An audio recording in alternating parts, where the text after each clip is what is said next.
Tulsi Gabbard sits down with the Intercept. So Tulsi Gabbard sat down with Glenn Greenwald of the Intercept, and we'll go over some of the questions and answers and some commentary along the way. Okay, let's start it.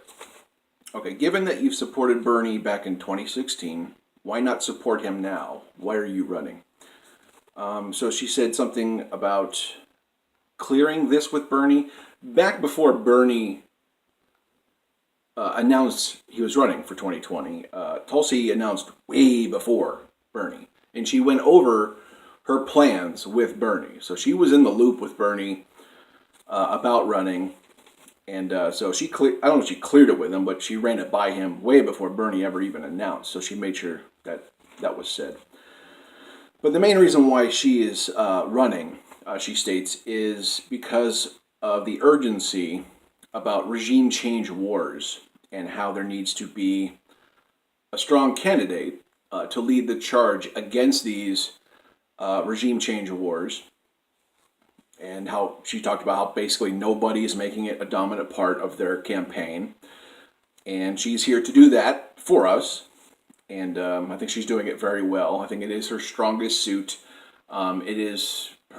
It dominates her rhetoric and her interviews. And you wonder why she's not on MSM. Because a lot of MSM shows are sponsored by defense contractors, and she's speaking out against all these people who promote war and sell war. So you're not going to see Tulsi Gabbard on many mainstream media outlets. Okay, yeah, so moving on.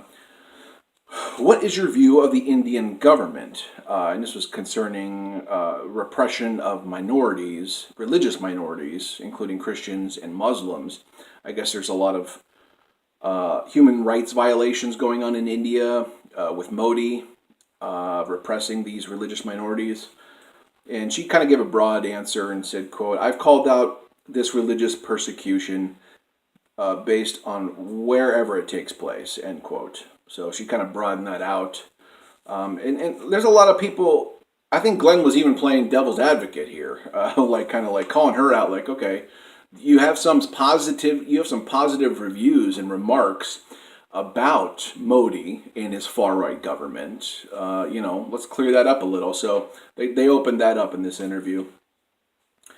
Okay, on to Tulsi's policy. So Glenn reeled off the policies that she supports, and they include being pro-choice, full LGBTQ equality, Medicare for all. She didn't state public option or the Sanders bill, but I think it's public option. Fight for 15, oppose to nuclear energy, free college, NSA reform, and common sense background checks for guns. So those are all pretty progressive. Those are pretty center of the road, in my opinion. Like on the world stage, these are just basic things. Also, she talked about Standing Rock. If you don't know, Tulsi Gabbard went to Standing Rock to protest the Dakota pipeline, and she said it was a call to action to stand with her veterans, and that's why she went. She believes in clean water and a clean environment, and she's, for the most part, pro-environment. I don't think she supports the Green New Deal, but she said it's only because it's not completed and it's still in its infancy, and the framework needs adjustments, and there needs to be a whole new framework, basically. But she's very pro-environment. Moving on, do you see Trump as a broader trend in the world? Okay, so she kind of related this question to corporations, how populism, how people go to populism when the system isn't working anymore. It's just the system is so corrupt, it's so corporatized, and it's been for so long. Populism starts to rise up, and she talked about that. She talked about the TPP and NAFTA creating these Trump-like figures. There's just a backlash against those. It creates those people, but also creates a backlash too. But these free trade agreements, we're just in revolt, and populism always springs up when the people are repressed in some way, and people losing their jobs is a form of repression. It's a form of, not going to bat for your own people, basically. And, it creates monsters like Trump or Bolsonaro or wherever. It's popped up all over the world.